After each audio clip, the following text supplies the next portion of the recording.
May mga sandali bang parang may hindi nakikitang pumipigil sa'yo na kahit anong pagsisikap mo, tila ayaw dumating ng swerte, pag-ibig o kapayapaan?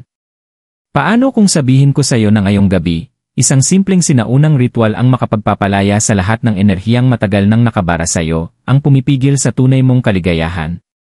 Libo-libo na ang sumubok nito at nagbago ang kanilang buhay sa loob lamang ng ilang araw.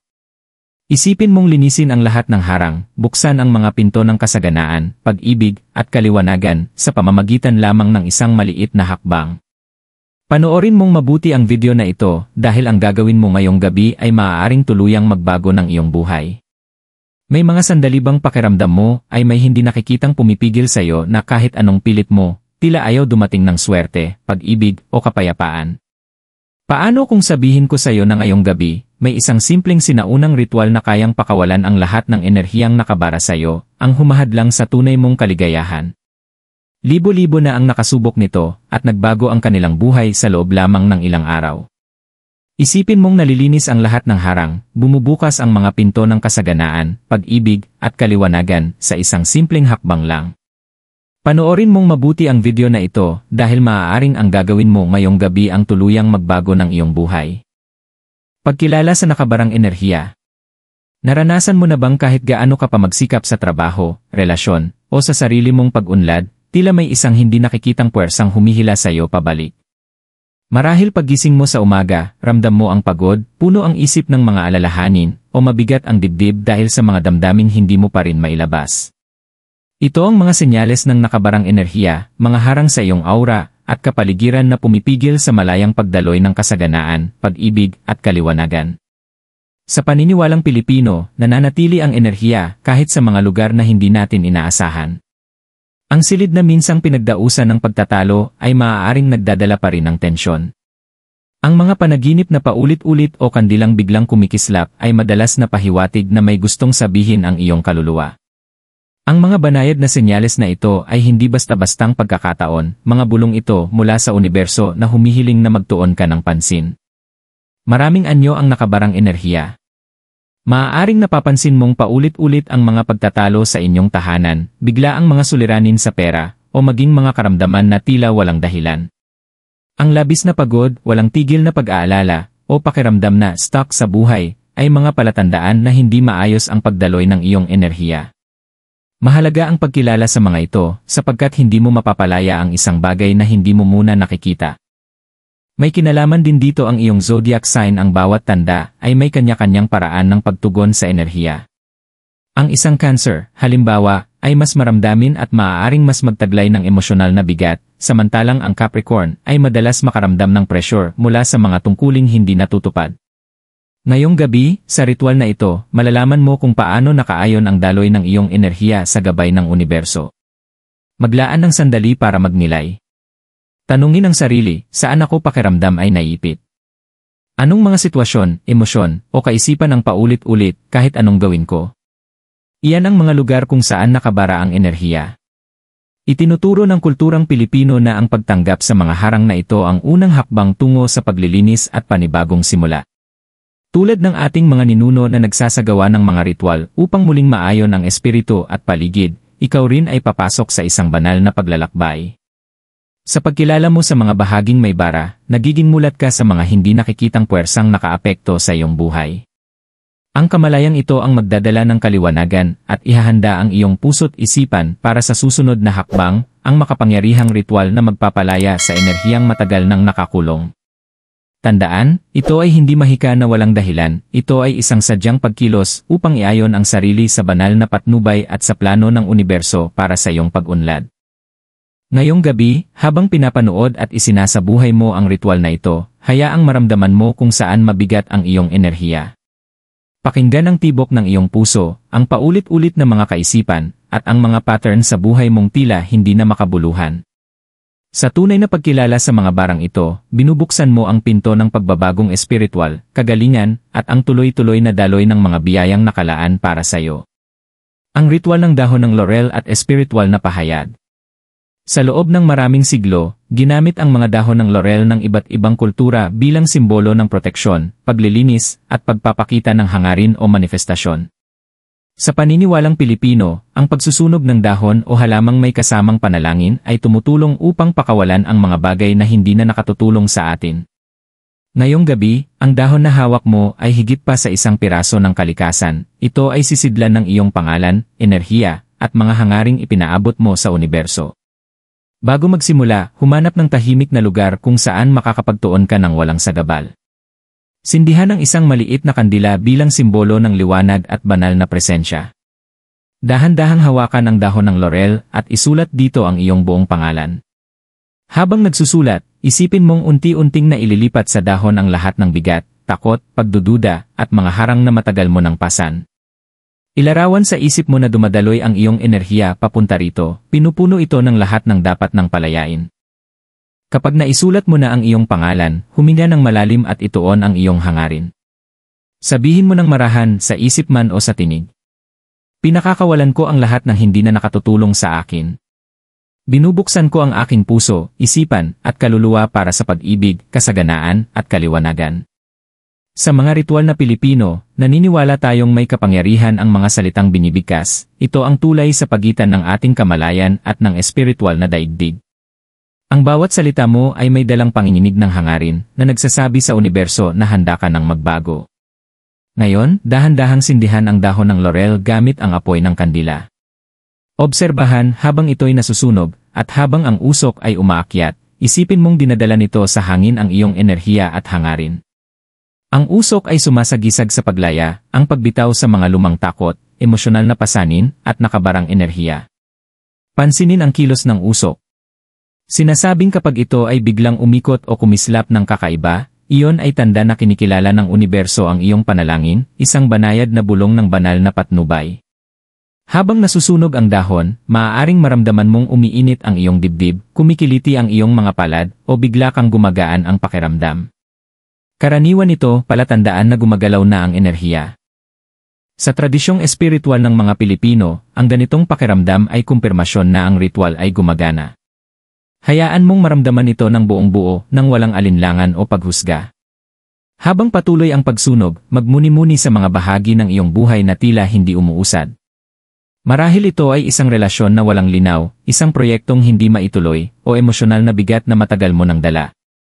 Ilarawan mong lumalabas ang mga ito mula sa iyong katawan, natutunaw sa usok, at dinadala ng hangin palayo. Isipin mong bumubukas ang iyong puso, luminaw ang iyong isipan, at malayang dumadaloy ang mga bagong posibilidad. Ang pagpapakita sa isip o visualization na ito ay mahalagang bahagi ng ritual. Ito ang nag-aayos ng iyong panloob na enerhiya upang umayon sa iyong binigkas na hangarin. Hindi nagtatapos ang ritual kapag tuluyang nasunog ang dahon. Maglaan pa ng ilang sandali upang magnilay, maramdaman na mas magaan na ang iyong paligid at kalooban. Itinuturo ng kulturang Pilipino na ang enerhiyang pinalaya ay dapat palitan ng positibong panginginig. Ilarawan mong pumapasok sa iyong aura ang liwanag, pag-ibig, at kaliwanagan, pinupuno ang bawat sulok ng iyong pagkatao na dati ay may bara. Maaari mong hayaang nakasindi pa ng ilang minuto ang kandila bilang simbolo ng patuloy na gabay at liwanag. Tandaan, ang ritual na ito ay lubos na personal. Kung gaano kalalim ang iyong pagtuon at katapatan ng hangarin, ganoon din kalakas ang epekto. Hindi ka lang nagsusunog ng dahon, aktibong nakikibahagi ka sa pagbabagong espiritual ng iyong kapalaran. Bawat harang, bawat takot, bawat nakatingdang enerhiya na iyong pinakawalan ay naglalapit sa iyo sa tamang pag-ayon ng iyong zodiac energy at sa banal na tiempo ng universo. Sa huli, habang pinapatay mo ang kandila, magpasalamat. Ang pasasalamat ay isang makapangyarihang puwersa sa espiritualidad ng Pilipino at sa mga gawin ng manifestasyon sa buong mundo. Sabihin mo ng marahan. Salamat sa paggabay, sa pagpalaya sa mga hindi ko na kailangan, at sa pagbibigay ng mga biyayang dumarating sa aking buhay. Sa pagpapahayag ng pasasalamat, siniselyuhan mo ang pagbabagong enerhiya, at inaanyayahan ang tuloy-tuloy na kasaganaan at kaliwanagan sa iyong landas. Ito ang sandali ng pahayag at kaliwanagan. Marami sa mga gumagawa ng ritual na ito ang nakararanas ng agarang ginhawa, magaan na pakiramdam, o malinaw na direksyon sa susunod na hakbang. Magtiwala na ang lahat ng iyong binitawan ay hindi na muling bibigat sa iyong espiritu, at tinanggap na ng universo ang iyong kahilingan. Ang kamalayan mula sa bahagi isa at ang ritual na isinagawa mo ngayon ay lumilikha ng isang makapangyarihang pagkakahanay na magbubukas sa landas ng iyong tadhana. Pagpapakita at banal na patnubay. Matapos ang ritual ng dahon ng laurel, maglaan ng ilang sandali upang manahimik at damhin ang loob mo. Pakinggan ang magaan na enerhiya sa lugar kung saan dati ay mabigat. Pansinin ang mga banayad na pagbabago sa iyong mga iniisip, damdamin, at enerhiya. Ang mga ito ay mga palatandaan na tumutugon ang universo sa iyong mga hangarin. Sa kulturang Pilipino, madalas lumilitaw ang mga senyales ng universo sa pang-araw-araw na sandali, isang biglang simoy ng hangin, isang kumikislap na kandila, mga numerong paulit-ulit, o isang panaginip na nagbibigay linaw. Pakinggan at obserbahan ang mga ito, sapagkat ito'y mga kumpirmasyon na muli nang umaayon ang iyong enerhiya sa tadhana mo.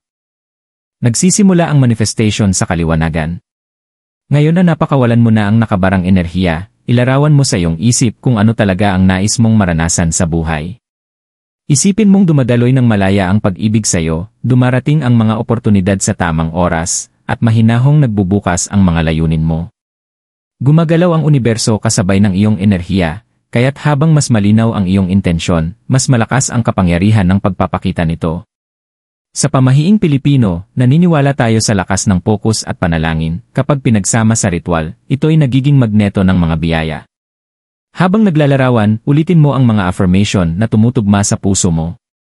Bukas ako upang tanggapin ang kasaganaan, pag-ibig, at kaliwanagan. Tiwala ako sa universo na ako'y gagabayan sa tamang landas. Sabihin ito ng malakas o pabulong sa sarili. Ang panginginig ng iyong tinig, kapag pinagsama sa pagbabagong enerhiya mula sa ritual, ay nagpapatibay ng koneksyon mo sa banal na patnubay. Bawat salitang inuulit mo ay nagtatatag ng bagong espasyo sa iyong buhay, pinupuno ito ng positibong enerhiya at mga pagkakataon. May mahalagang papel din ang iyong zodiac sign sa manifestation. Ang bawat tanda ay may kanya-kanyang lakas, kahinaan, at tiyempo ng enerhiya.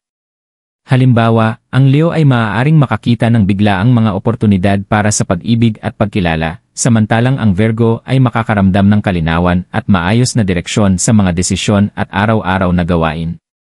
Sa paggalang at pagkilala sa iyong tanda, naaayon mo ang sarili mong enerhiya sa mga galaw ng kosmos, kaya't mas lumalakas ang epekto ng iyong mga hangarin.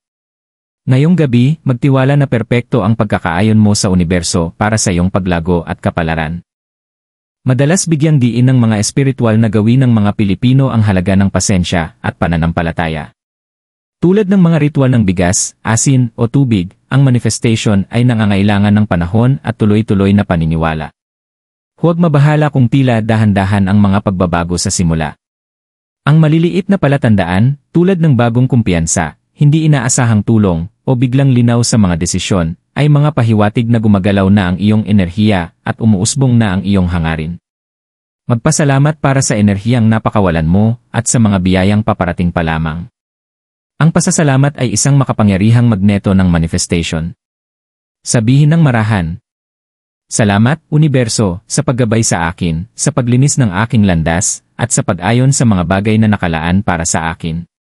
Sa kulturang Pilipino, napakahalaga ng pagpapahayag ng pasasalamat sa mga mas mataas na puwersa at sa mga ninuno bilang pagkilala sa kanilang gabay sa ating paglalakbay. Ang pasasalamat ang nagsiselyo sa pagbabagong enerhiya, tinitiyak na napapalitan ng positibong panginginig at mga oportunidad ang lahat ng pinalaya. Habang nagpapatuloy ang iyong mga araw, manatiling mulat sa iyong enerhiya at paligid. Pansinin ang mga pagkakataon at patnubay na dumarating ng hindi mo inaasahan. Maaaring may makilala kang taong magdadala ng karunungan, makatanggap ng impormasyon na magpapalinaw sa problema, o maramdaman mong kailangan mong gumawa ng hakbang na babago ng iyong direksyon. Ang mga synchronicity na ito ay patunay na tumutugon na ang universo sa iyong ritual at mga hangarin. Tandaan, ang manifestation ay hindi tungkol sa pagpipilit ng resulta, ito ay tungkol sa paglikha ng pagkakahanay. Ang pagbitaw sa nakabarang enerhiya ay nagbukas ng daan upang makasabay ang iyong puso at isipan sa panginginig ng iyong mga hangarin. Sa malinaw na intensyon, paulit-ulit na affirmation, at maayos na enerhiya, nagiging magneto ka ng patnubay at biyaya. Paalala ng mga tradisyong Pilipino, laging nakikinig ang daigdig espiritual, tumutugon sa pananalig, katapatan, at pagkilos. Sa huli, huminga ng malalim at damhin ang pakiramdam ng pagkakaayon, gaan, at pagiging bukas. Ang ritual, paggunita, at mga affirmation ay bumuo ng banal na espasyo sa loob mo, isang lugar kung saan malayang dumadaloy ang banal na patnubay. Magtiwala na ang mga binitawan mo ay hindi na muling pabibigatin ang iyong espiritu, at ang mga iyong ipinapakita ay papalapit na sayo. Sa pagsasama ng kamalayan, ritual, at manifestation, aktibo kang nakikilahok sa paghubog ng iyong tadhana, iginagalang ang kapangyarihan ng iyong kaluluwa at ang kaayusan ng kosmos. Habang tahimik kang nakaupo matapos ang ritual, maglaan ng sandali upang maramdaman ang pagbabago sa iyong enerhiya. Pansinin kung paanong nawala ang bigat, kung gaano kalinaw na muli ang iyong isipan, at kung gaano kagaan ang pakiramdam ng iyong puso, isang gaan na marahil ay matagal mo nang hindi nadarama. Sa espiritualidad ng mga Pilipino, ang ganitong mga sandali ay mga kumpirmasyon ng banal na patnubay at mga biyayang ipinagkakaloob ng ating mga ninuno.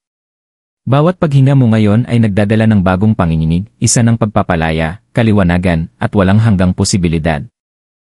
Tandaan na ang ritual ng dahon ng laurel ay higit pa sa simpleng pagsunog ng isang dahon, ito ay isang simbolikong pagkilos ng muling pag-angkin ng iyong kapangyarihan. Sa pagpapalaya mo ng nakabarang enerhiya, binuksan mo ang pinto sa mga bagong oportunidad, pag-ibig, kasaganaan, at espiritual na kaliwanagan. Ang universo ay tumutugon sa sinseridad at pananampalataya, at sa ginawa mong ritual, malinaw mong ipinakita na handa ka nang tanggapin ang mga biyayang nakalaan para sa iyo. Maglaan ng ilang minuto upang magpasalamat. Sabihin ng marahan o pabulong. Salamat, Universo, sa paglilinis ng aking landas, sa pagpapalaya sa mga hindi na para sa akin, at sa paggabay sa akin tungo sa pinakamataas kong kabutihan. Ang pasasalamat ay isang makapangyarihang puwersa sa manifestation. Ito ang nagsiselyo ng pagbabagong enerhiya at tinitiyak na ang mga biyayang iyong inaanyayahan ay mananatiling nakaayon sa iyong mga hangarin. Sa kulturang Pilipino, mahalaga ang pagpapasalamat, maging sa Diyos, sa mga ninuno, o sa mga puwersang gumagabay sa atin. Ang simpleng kilos ng pagkilala at pasasalamat ay nagpapalakas sa iyong koneksyon sa banal na tiyempo ng universo. Habang nagpapatuloy ka sa iyong paglalakbay, maging mapanuri sa mga senyales sa paligid mo. Madalas nakikipag-usap ang universo sa pamamagitan ng mga banayad na pahiwatig, mga numerong paulit-ulit, kumikislap na kandila, biglaang oportunidad, o mga sandaling nagbibigay linaw.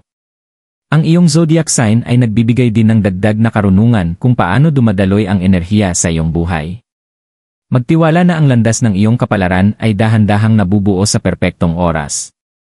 At higit sa lahat, tandaan na ang transformation ay isang tuloy-tuloy na proseso. Ang ritual ng pagpapalaya sa nakabarang enerhiya ngayong gabi ay isang makapangyarihang hakbang, ngunit ito pa lamang ang simula.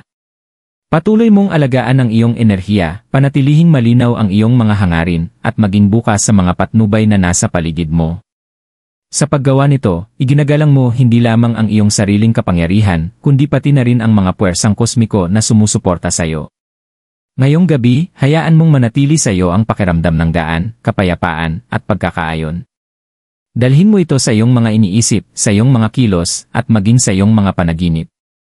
Ikaw ay nagkaroon ng kapangyarihang baguhin ang iyong enerhiya, pinakawalan mo ang luma at tinanggap ang bago. Nakikinig ang universo, at ang iyong tadhana ay naghihintay, puno ng pag-ibig, kaliwanagan, at kasaganaan na dumadaloy ng magaan, sapagkat pinili mong kumilos at maniwala.